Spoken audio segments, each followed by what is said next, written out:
경제브리핑 불편한 진실이 여러분의 확실한 두통 치료제가 되어드리겠습니다. 경제 뉴스가 연예 뉴스처럼 쉽게 들리는 그날까지 경제브리핑 불편한 진실.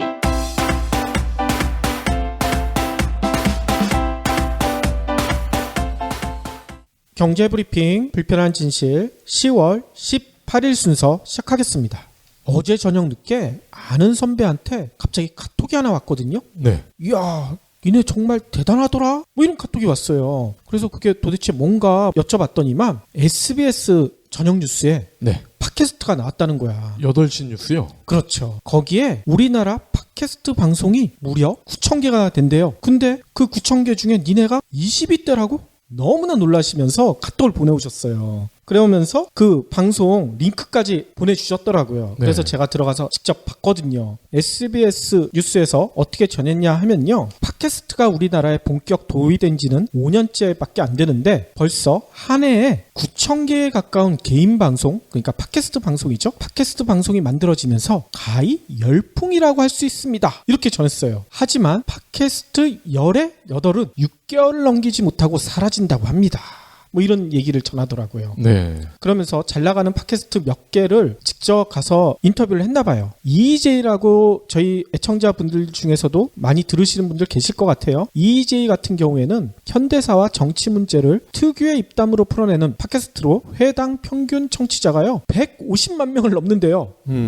우리보다 많긴 많네요. 특히나 이 EJ는요, 애청자들이 돈을 모아서 녹음실까지 마련해 주고요. 진행자는 끊임없는 노력으로 화답합니다. 뭐 이런 설명까지 붙여놨네요. 녹음실을요? 와우. 그리고 또 설명이 붙었는데 시사, 정치에 집중됐던 분야도 스포츠, 교육, 코미디 등으로 소재가 다양해지고 있다. SBS 뉴스는 이렇게 또 전했어요. 그 다음에 인기 순위 상위권에 오르게 되면 회당 수십만 원에서 수백만 원씩의 광고가 붙어 안정적인 제작 기반이 마련됩니다. 이런 설명까지 붙여놨더라고요.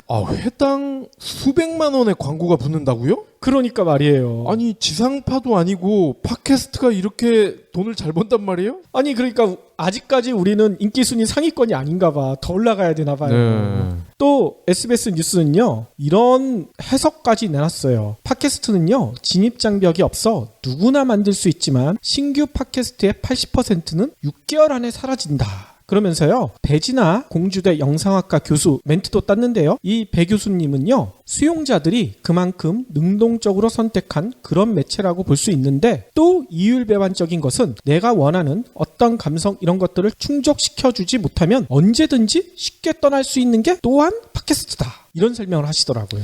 그렇죠. 요즘은 팟캐스트뿐만이 아니라 모든 매체가 그런 것 같아요. 그래서 저는 이 SBS 뉴스를 보면서요, 이런 생각이 들더라고요. 세 가지 생각이 한꺼번에 오버랩이 되던데, 일단 9,000개나 된대요. 네. 그 중에 저희 선배가 얘기한 대로 20위대면 진짜 훌륭하죠? 그렇죠. 또 6개월 안에 사라지는 방송이 많은데 저희 경제브리핑 사랑해주시는 애청자 여러분 덕분에 6개월 이상 방송할 수 있다는 사실 너무나 감사한다는 이런 생각도 들고요. 마지막으로는 언제든지 떠날 수 있다. 배 교수님이 지적하셨잖아요. 진짜 우리 더욱더 열심히 해야 되겠다. 이런 결심까지 하게 됐네요. 언제든지 떠날 수 있음에도 경제브리핑 불편한 진실 구독자는 계속 늘고 있죠. 그렇죠. 정말 감사합니다. 그러면 여러분들 기대에 실망되지 않는 방송을 만들기 위해서 오늘도 열심히 달려보겠습니다. 이번 강의는 영향력에 관한 것입니다. 상위 업체의 영향력이라고 해야겠죠. 지난 10년 동안 웹사이트 수는 폭발적으로 늘었습니다. 근데 페이지 뷰는 이번보다 훨씬 집중되고 있습니다. 2001년 미국 전체 페이지 뷰 상위 10위 사이트가 31%를 차지했는데 2010년 들어서는 75%로 늘었습니다. 구글, 페이스북, 아마존은 단순한 IT 기업이나 쇼핑몰이 아닌 거죠. 심지어 아마존 CEO 제프 베조스는 유력 일간지 워싱턴 포스트를 인수했습니다. 요즘 농부들은 파종할 때마다 씨앗을 새로 사야 합니다. 씨앗이 자라서 열매나 곡식이 되고 거기서 다시 씨앗이 나오는 건데 어찌 된 걸까요? 글로벌 생물공학 기업 몬산토는 제초제를 뿌려도 작물이 죽지 않는 씨앗을 팝니다. 농부에겐 시간과 비용을 줄일 수 있어 획기적이죠. 다만 유전자 변형 씨앗이기 때문에 재생산이 안 됩니다. 결국 농부는 영원히 몬산토 씨앗을 사야 합니다. 더 큰 문제는 씨앗값이 해마다 크게 오른다는 겁니다. 위기에 빠진 자본주의, 다행히 우리가 구할 수 있습니다. 부유한 노예, 슈퍼자본주의의 저자 로버트 라이시가 신간 자본주의를 구하라에서 해법을 공개합니다. 상위 1%의 독주를 멈추게 하는 법, 자본주의를 구하라. 도서출판 김영사. 그러면 오늘 꼭 챙겨야 할 경제 브리핑. 진짜 서민들 이래가지고 어떻게 살지 모르겠어요. 돈 빌리기가 더욱 어려워질 것이다. 이런 전망 기사가 나왔네요. 지금도 어렵잖아요. 지금도 어려운데 더 어려워진다는 얘기인 거죠. 뭔 얘기냐면요. 연합뉴스가 전한 소식에 의하면 은행권에 이어 저축은행, 상호신용금고 등 제2금융권 가계대출 문턱이 속속 높아질 전망이래요. 이유는 금융당국이 내놓은 8.15 가계부채 대책 후속 조치가 연말까지 순차적으로 시행될 예정이잖아요. 따라서 제2금융권이 대출자에게 더 깐깐한 심사잣대를 들이댈 것으로 보이기 때문이다. 이런 설명이 붙어 있네요. 심사잣대가 더 깐깐해진다. 그러면 돈 빌리기가 더 힘들어진다는 얘기잖아요. 실제로 8.15 가계부채 대책에 따라서요. 이달부터 주택금융공사와 주택도시보증공사는 중도금 대출 보증 비율을요. 100%에서 90%로 낮췄다고 합니다. 그러면 리스크 10%를 누가 부담해요? 은행들이 부담하게 되잖아. 네.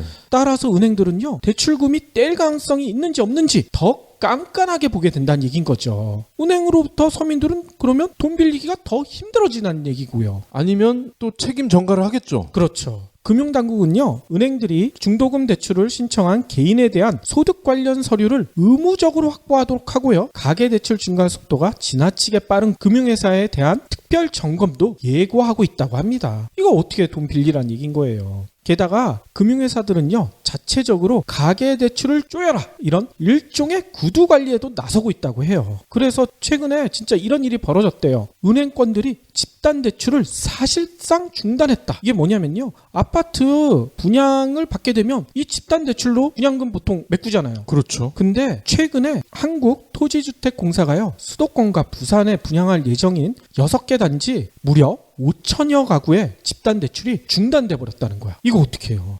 공공분양에서도 이렇게 대출이 어려워지면은 은행이야 뭐 어차피 많이 벌어놨으니까 큰 걱정이 없을 텐데 서민들이 문제잖아요. 그렇죠. 거기다가 연말에는요 총부채 상환 비율 DTI라고 하죠. 이것보다 훨씬 더 강력한 총부채 원리금 상환 비율 DSR이라고 하더라고요. 이것도 도입될 예정이라고 해요. DSR은 뭔가요? 처음 들어보는데. DSR은요 대출 심사를 할 때요 대출 신청자의 기존 대출까지 포함해서요 상환 능력을 따진다고 합니다. 이런 식으로 따진다는 거예요. 시중은행, 보험회사에서 받은 주택담보대출, 그리고 신용대출을 비롯해 마이너스 통장 대출, 자동차 할부, 학자금 대출, 신용카드 미결제 이런 것까지 모두 포함한다는 거야. 빚이란 빚은 모조리 다 반영을 하겠다. 그렇죠. 그래서 전문가들은 이런 우려를 나타내고 있어요. 당장 돈이 필요한 서민들은 점점 더 높은 금리에 제2금융권에서 돈을 빌릴 수밖에 없게 된다. 이렇게 되면 저신용자 대출 상환 리스크가 더욱더 커질 우려가 커진다. 이거 어떻게 하냐? 이런 얘기인 거죠. 네.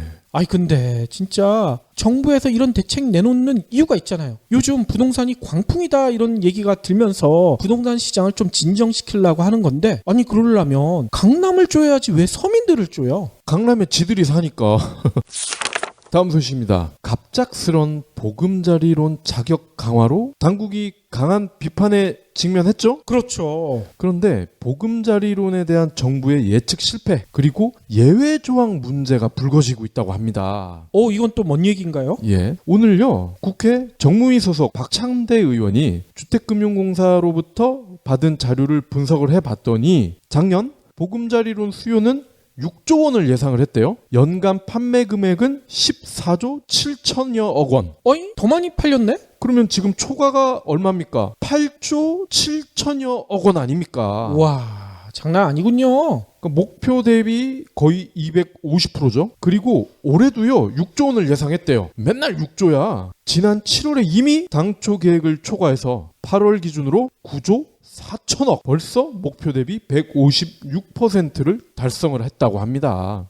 연말이 되면 지난해 숫자도 넘어갔겠네요. 그렇죠. 보금자리론은 주택금융공사가 연간 계획안을 작성하면 금융위의 승인을 받아서 연간 계획을 수립하는 방식인데, 문제는 작년에 이미 예측에 실패를 했잖아. 그렇죠. 그랬으면 뭔가 달라져야 되는데 올해 계획 수립에도 여전히 똑같은 실수를 하고 있다는 겁니다. 이로 인해 올해도 연간 6조 원으로 계획이 수립되면서 이렇게 벌써 초과가 된 거죠. 그리고요, 또 다른 문제가 보금자리론이 뭡니까? 집 없는 서민들에게 좀 더 쉽게 집을 제공하자, 이런 거 아니에요? 그렇죠. 근데 오히려 집이 많은 사람들이 이거를 이용을 하고 있다는 거야. 아니, 이게 어떻게 가능하죠? 작년 2주택자에 대한 대출 금액이 2조 2,700억, 작년 보금자리론 판매 금액 14조 4천억 원의 약 15%래요. 아니, 보금자리론을 무조건 빌려주는 거 아니잖아요. 자격 기준이 있는데 이게 어떻게 가능한 거예요? 그렇습니다. 보금자리론이 무주택자를 위해서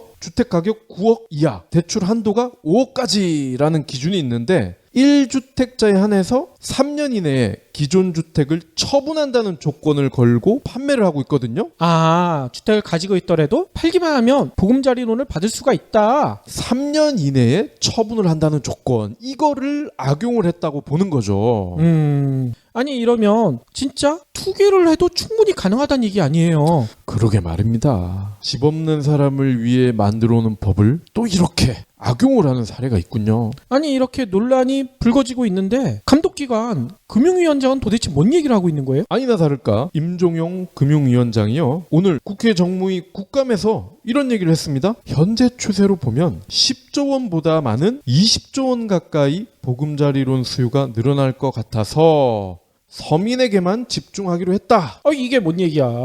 법 자체도 원래 서민에게만 집중하기로 했었잖아. 그러니까 지금 와서 왜 또 서민에게만이란 얘기까지 붙여요? 기존에는 그러면 서민 이외에도 빌려줬다는 얘기 아니야. 이렇게 은근슬쩍 무의식적으로 의도가 드러나는 거야. 그렇죠. 아니, 그러니까 진짜 이런 것들 보면 투기꾼만 양성하고 있는 게 아닌가, 이런 의심이 들 수밖에 없어요. 강남만 쪼여야 되는데 서민들까지 쪼이는 이유도 같은 맥락이지 않겠어요? 그렇군요. 어제도 저희가 갤로트 세븐 사태 전해드렸었잖아요. 삼성전자가 이걸 들었나? 오늘 대책을 하나 내놨네요. 뭔 대책을 내놨냐면요, 갤로트 세븐 단종 이후 협력사들이 보유하고 있는 부품의 재고 물량 전액을요 보상해주겠다, 오, 이렇게 발표를 했어요. 웬일이래?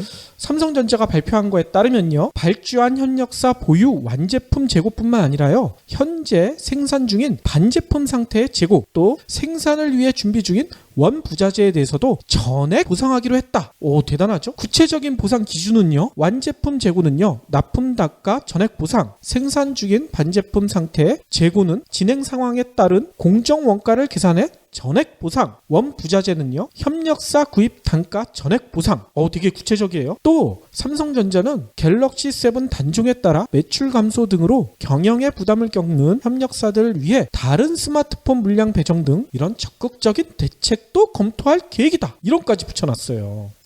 근데 이게 얼핏 들으면은 되게 정의로운 행동을 하는 것 같은데, 갤로트 세븐이 제가 알기로는 자기 계열화 수직화를 한 제품 아닌가요? 그렇죠. 갤로트 7은 원래 예정보다 빠르게 출시가 됐잖아요. 빠르게 출시하기 위해서 어떻게 하겠습니까? 이런 협력사들도요 계열사들을 대부분 이용했다는 얘기가 있었거든요. 그러면 삼성전자의 요번에 완전 보상 대책은 다 자기 계열사들 보상해준다는 얘기 아니야. 그렇죠. 어쩐지.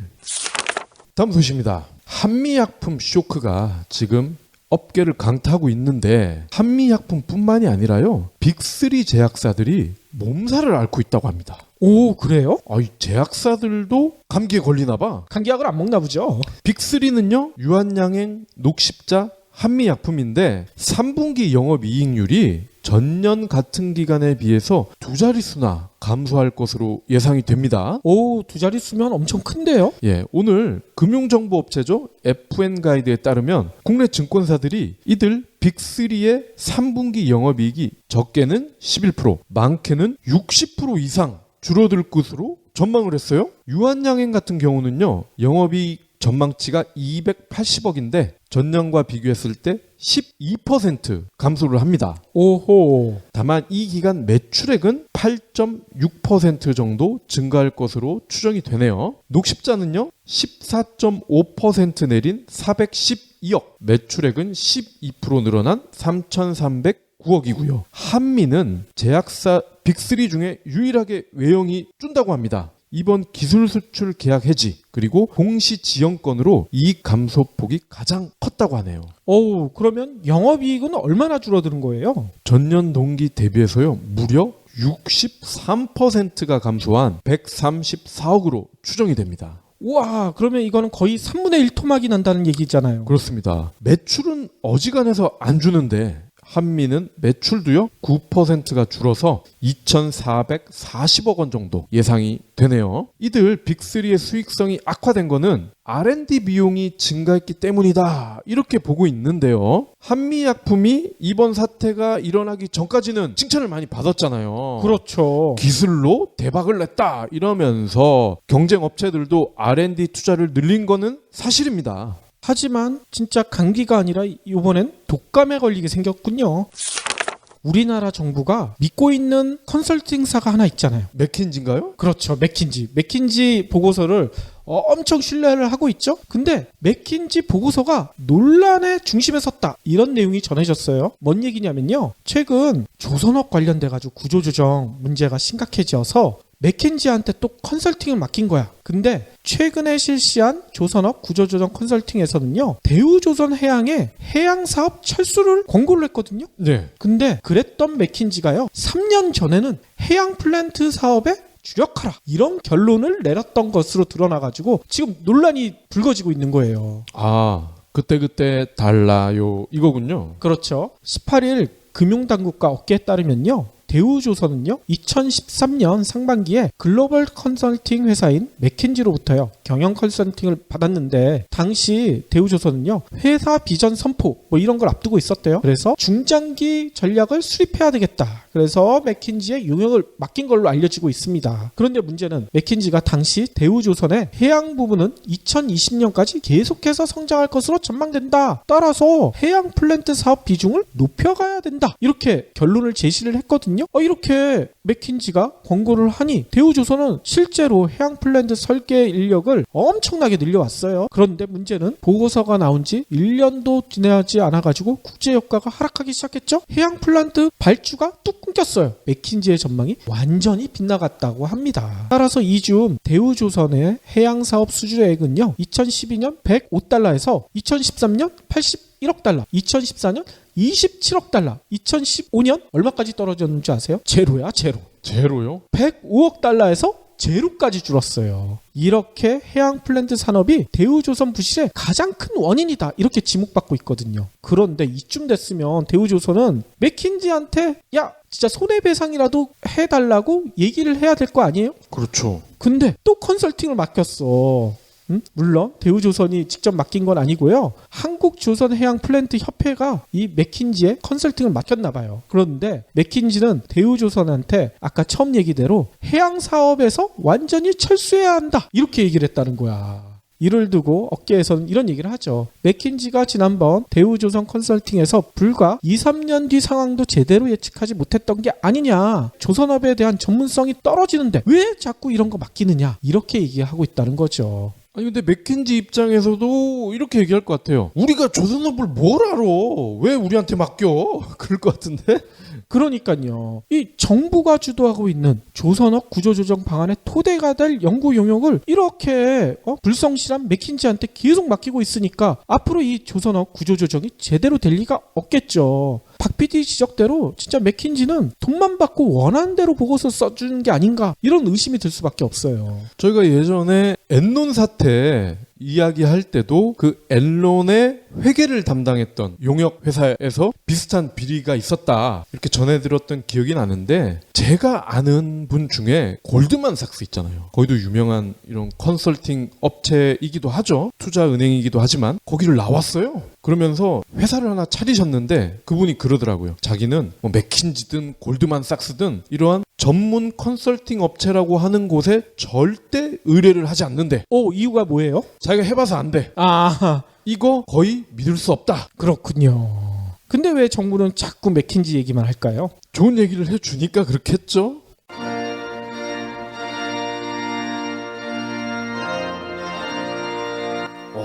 오늘 결혼식 정말 특이하네. 신랑 신부가 같이 들어와. 다 이유가 있지. 이유? 신부의 아버지가 신랑에게 손을 건네주는 이 시기 실은 여성을 소유물로 보는 잘못된 관행이거든. 소유물? 말도 안 돼. 생각해봐. 신부 아버지 책임하에 있던 신부가 새로운 배우자에게 책임이 기속되는 것과 같잖아.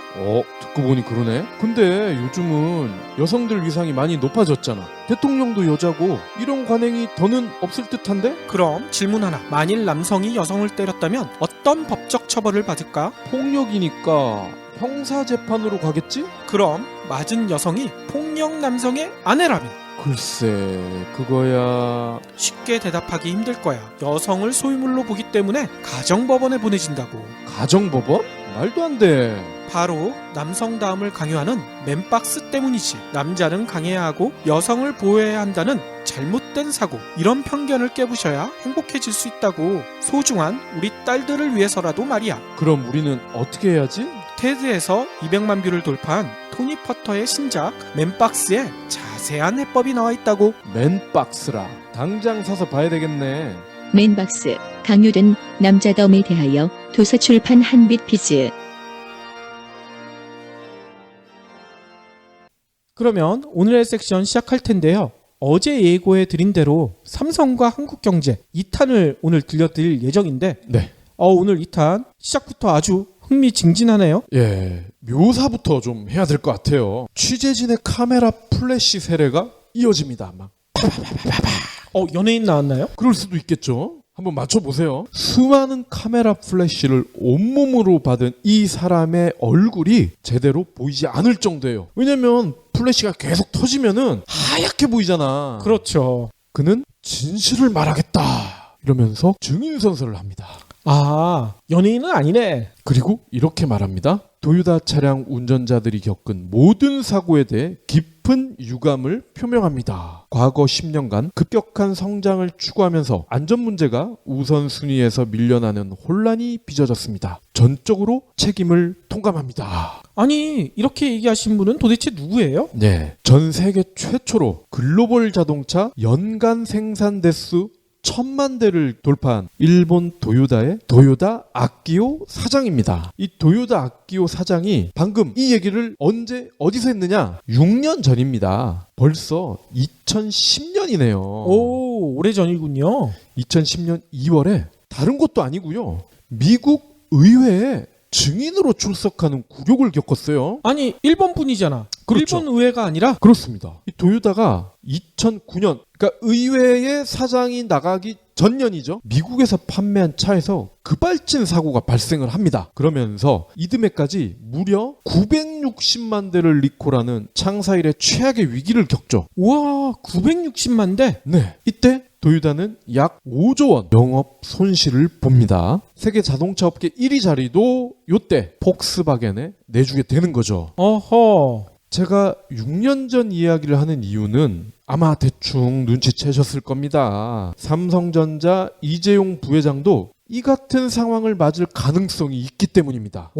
그렇군요. 갤로트 7 발화 사건과 관련해서 잇따른 리콜과 재판매, 그리고 2개월 만에 단종, 이렇게 이어지는 가히 참사라 할 수 있는 대형 악재가 미국 현지에서도 비중 있게 다뤄지고 있단 말이에요. 그렇죠. 저희가 어제 말씀을 드렸었죠. 네. 한국보다 오히려 미국에서 이게 더 관심이 많아, 지금. 도요타 급발진 이슈는요, 기억이 잘 안 나실 텐데요. 캘리포니아에서요, 일가족이 4명이 타고 가다가 숨졌어. 어. 그리고요, 공식적인 건 아니지만 이제 미국 현지 언론에서 추측을 하기를 이들 4명 말고도 30여 명이 급발진 사고로 사망이 의심된다. 보도를 하기 시작합니다. 오. 4명이 죽은 거는 거의 확실하고 거기에 더해 30여 명도 급발진으로 사망이 의심된다. 이랬더니 전 미국인들이 분노를 하기 시작한 겁니다.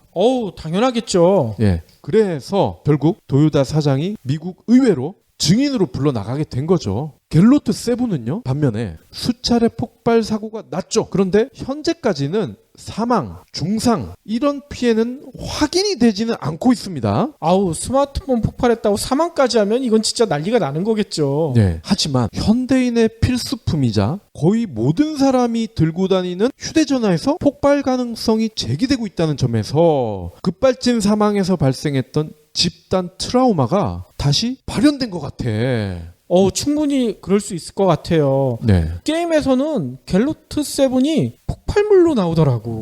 그쵸. 저희가 어제도 전해드렸지만 비행기 탈 때 갤로트 세븐을 가지고 탔다가 발각이 되잖아요. 벌금이 얼마인 줄 아세요? 20억. 우와, 장난 아니더라고. 장난 아니군요. 20억을 이걸 어떻게 내나? 참 신기해요. 급발진 사고와 휴대전화 발화 사태를 물론 동급으로 볼 순 없겠죠. 그럼에도 소비자 입장에서는 거의 비슷한 수준의 충격을 준다. 이게 제 생각인데, 근데 이게 저만 그렇게 생각을 하는 건 아니었던 것 같아.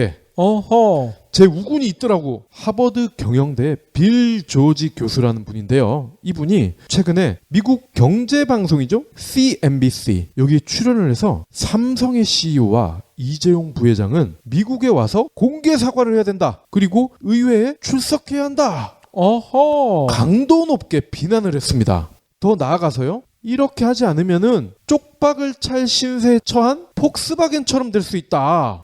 그래요? 이렇게 경고를 했어요. 자, 다음은 조지 교수님의 말씀입니다. 삼성전자의 이번 결정은 불량으로 대체한 최악의 선택입니다. 삼성 엔지니어들이 문제의 근원을 찾지 못하면서 스스로의 시스템의 결함이 무엇인지도 모른다는 걸 드러냈습니다. 한편에서 이번 리콜의 손실 규모를 7조 원까지 예상하지만 브랜드 이미지 실추에 따른 손실에 비할 바가 못 됩니다. 당장 안드로이드를 같이 쓰는 LG, 화웨이 이런 경쟁사의 시장을 빼앗길 겁니다. 충분히 그럴 수 있을 것 같아요.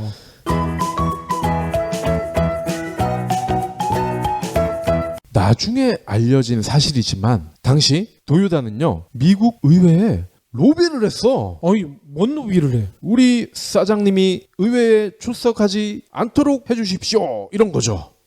일본 사람 흉내낸 거죠? 개망신 이문이다. 근데 이게 지금 생각해보면은, 어떻게 보면은 굉장히 과감하다. 또는 너무 어리석다. 그렇죠. 그렇게 로비한다고 미국에서 그래 니네 용서해줄게 이렇게 나오진 않을 것 같은데요. 아니 물론 얘네는 총 군수업자들이 로비 살벌하게 하잖아요. 그래서 여전히 총기 규제를 안 하고 있다, 이런 얘기를 저희가 많이 들어왔지만 그거는 미국 애들이고. 그렇죠. 일본 애들을 봐줄 리가 없지. 그런데 삼성도 비슷한 일을 하고 있는지 아니면 할 예정인지는 모르겠습니다. 미국 국민과 관계 당국이 이재용 부회장의 의회 출석을 격하게 원할 경우에 이를 피하기는 어려울 것 같아요. 충분히 그럴 수 있네요. 왜냐? 천하의 도요타 아키오가 돈이 없어서, 백이 없어서 미 의회의 증인으로 출석했을까요? 세계 최대 시장인 미국 소비자 그리고 관계 당국의 비위를 거슬리지 않게 하려는 의도된 행동이라는 겁니다. 그렇죠. 따라서 이 부회장도 어쩌면 지금 미국 의회에서 어떤 말을 해야 될까 고민하고 있을지도 모른다는 겁니다. 벌써 대책 마련에 들어갔다는 얘기인 건가요? 그럴지도 모른다는 거죠. 게다가 이재용 부회장이 미국에서 공부했잖아. 미국에서 공부한 그인 만큼 미국식 대처 방식을 오히려 선호할 수도 있습니다. 미국식이라는 건 또 어떤 대처 방식을 얘기하는 거죠? 큰 사건이 터졌을 때 대표가 바로 꼬리를 내리는 거죠. 사과를 하고 원인과 배경을 투명하게 공개하는 거거든요. 대표적인 경우가 바비인형, 이거를 만드는 유명한 회사 있죠. 마텔. 마텔. 마텔이 2008년도에 납성분이 나오면서 난리가 났거든요. 인형에서요? 예, 이때 여기 CEO가 직접 방송, 그것도 뉴스에 출연을 해서 어떻게 장난감을 수거하겠다, 납성분이 장난감에 들어가지 않도록 앞으로 어떤 조치를 하겠다, 이렇게 공개를 하면서 머리를 숙였단 말이에요. 그리고 많은 분들이 기억을 하실 겁니다. 애플이 아이폰 4S 이거를 내놨을 때 수신율이 떨어진다. 아, 안테나 게이트. 예, 이 안테나 게이트가 발견이 됐을 때도 누가 기자회견에 나온지 아세요? 저는 기억나요. 잡스 형이 직접 나왔단 말이야. 그렇죠. 그런데 이 부회장이 미국 의회에 출석하는 게 간단한 문제가 아닙니다. 여기에 복잡한 함수가 있어. 어우, 이거 풀어야 되잖아. 어떻게 풀어야 돼요? FX는요, 농담이고요, 도요타 아키오 사장과는 처지가 다릅니다. 물론 두 사람은 공통점이 있긴 있어. 창업자의 손자야. 아, 아키오 사장도 손자군요. 그렇습니다. 그런데 출발이 달라. 아키오 사장은요, 전문 경영인의 실수를 바로잡기 위해 등판한 구원투수였거든요. 근데 이 부회장은 갤로트 세븐의 글로벌 성공을 발판 삼아서 자신의 경영 승계의 정당성을 과시하려 했단 말이에요. 그런데 2개월 만에 단종이라는 최악의 시나리오, 아닙니다, 꿈에도 생각하지 못한 악재가 발생을 했다는 거죠. 그렇죠. 즉 의회에 출석을 해서 공개적으로 사과를 하고 갤로트 세븐에 대한 발화 사건의 원인을 밝히는 게 그와 삼성그룹 입장에서는 마냥 좋은 게 아니라는 겁니다. 출석과 동시에 삼성의 차기 1인자 이꼴 이재용, 이러한 등식에 오류가 있음을 스스로 인정하는 꼴이 된다는 거죠. 그렇다고 한국에 머물면서 자존심을 지키다가는 미국, 더 나아가 북미와 유럽 시장에서 브랜드 이미지 타격이라는 더 큰 화를 입을 수가 있으니 그야말로 사면 초과인 거죠. 그렇군요. 아니, 그러면 이재용 부회장은 어떤 선택을 해야 되나요? 그렇습니다. 지금 정말 깝깝할 것 같은데요. 근데 그 전에, 선택 전에 왜 지금의 사태가 일어났는지, 무엇이 사면초가에 빠지겠는지를 알아야 한다는 게 제 생각입니다. 근데 사실은 그 해답을 삼척동자도 다 알고 있습니다. 진짜로요? 그러니까 이재용 엉아가 모를 리가 없죠. 바로 지배구조 개선입니다. 아하. 지배구조가 개선이 되면 삼성이 늘 지적받는 거 있잖아. 경직된 내부 문화, 위계질서의 얽매인 의사결정, 이러한 비판에서 자유로울 수가 있단 말이죠. 그렇죠. 어제도 말씀을 드렸지만 총수 일가의 세습 경영이 나쁘기만 한 건 아닙니다. 독일, 일본 여전히 가족들이 기업의 오너인 경우가 적지 않아요. 다만 이들은 경영을 직접 하지 않는다는 큰 차이가 있죠. 전문 경영인을 믿고 그저 이들이 사업을 잘 하는지 감시하는 역할에 그친단 말이죠. 그렇죠. 그러면 독일, 일본 지금 넘버 2, 넘버 3 아니에요. 경제 대국. 그들이 이런 방식을 사용하는 이유가 뭘까요? 오랜 시간에서 얻은 경험, 실패의 교훈, 학습 효과라는 겁니다. 주위에 동네 구멍가게를 하다가 이게 너무 잘 됐어. 그래서 점포를 확장을 합니다. 개수도 늘어나요. 급기야 중소기업 수준으로 사업을 성공을 시킵니다. 이런 분 주위에 한두 분 다 있죠. 그렇죠. 이 PD님도 이런 분 한두 명 있잖아. 친하진 않아서 문제죠. 예. 그런데 이분들 중 대부분은요, 그 다음 단계로 넘어가는 과정에서 망합니다. 구멍가게. 점포에서 활용했던 경영 방식, 지배구조를 그대로 안고 가기 때문이죠.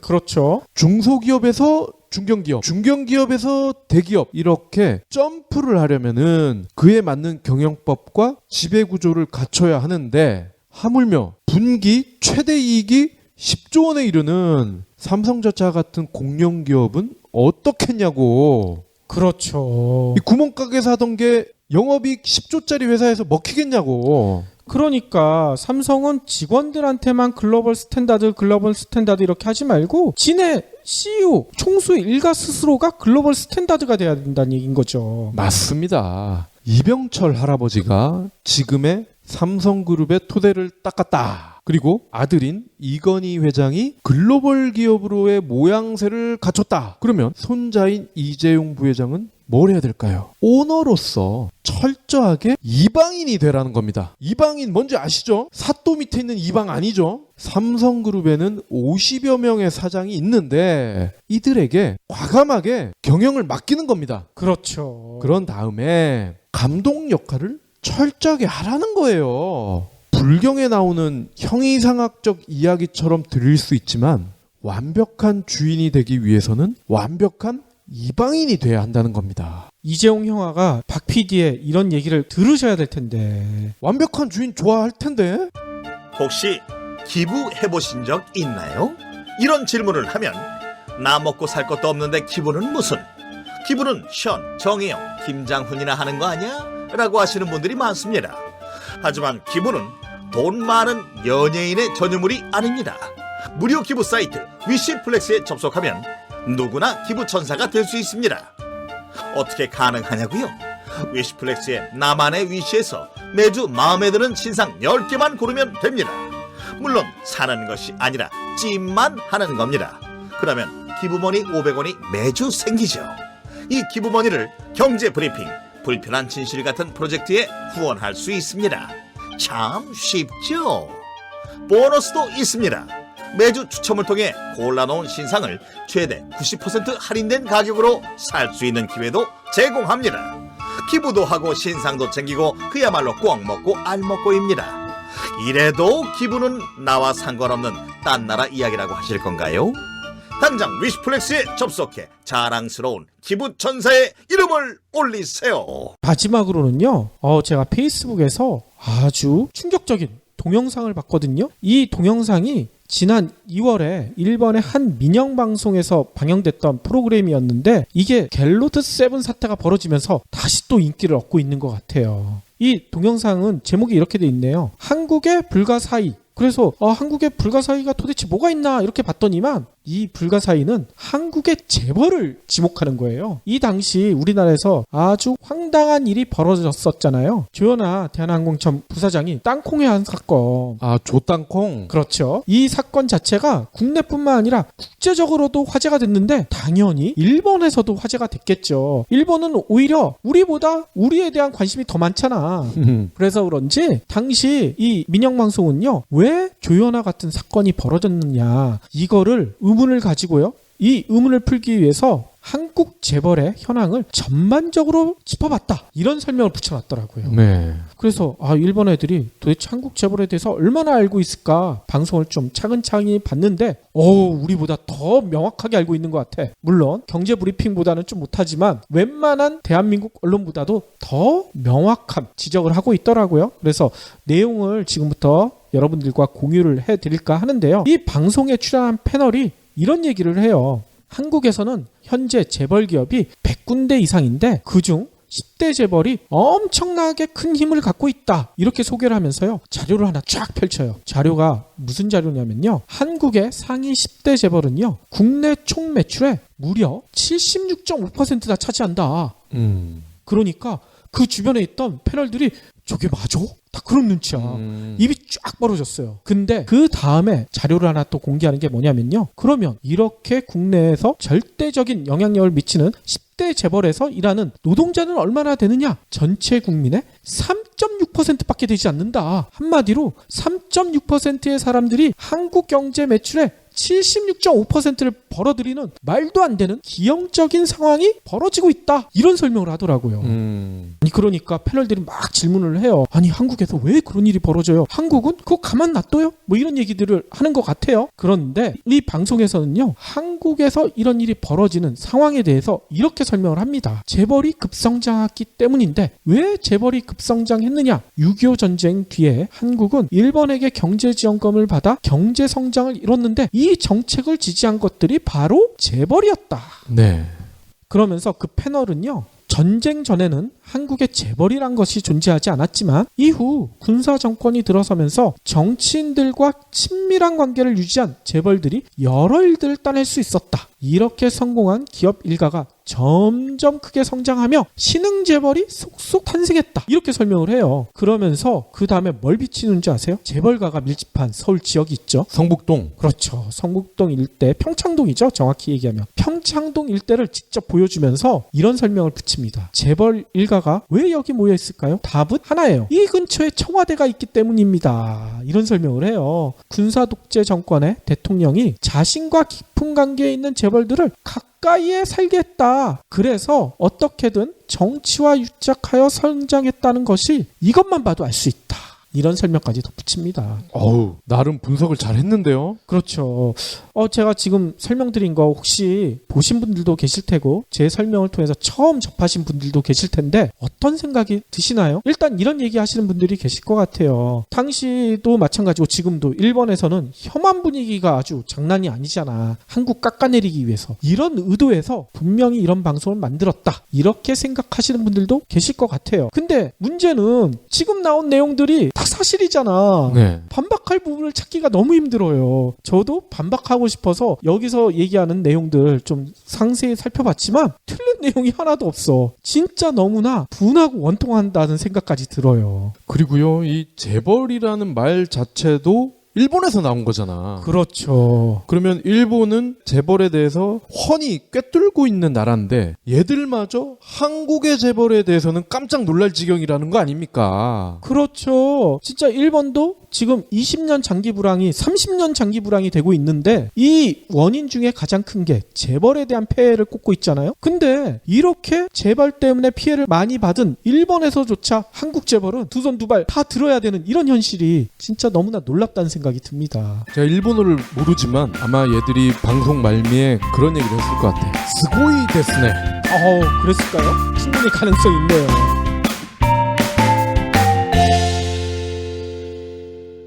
경제브리핑 불편한 진실 완수해주셔서 감사합니다. 하트 투척, 댓글 남기기, 계좌 후원 등 다양한 방법으로 힘을 보태주세요. 계좌 정보는 경제브리핑 팟빵 공지 코너에 있습니다.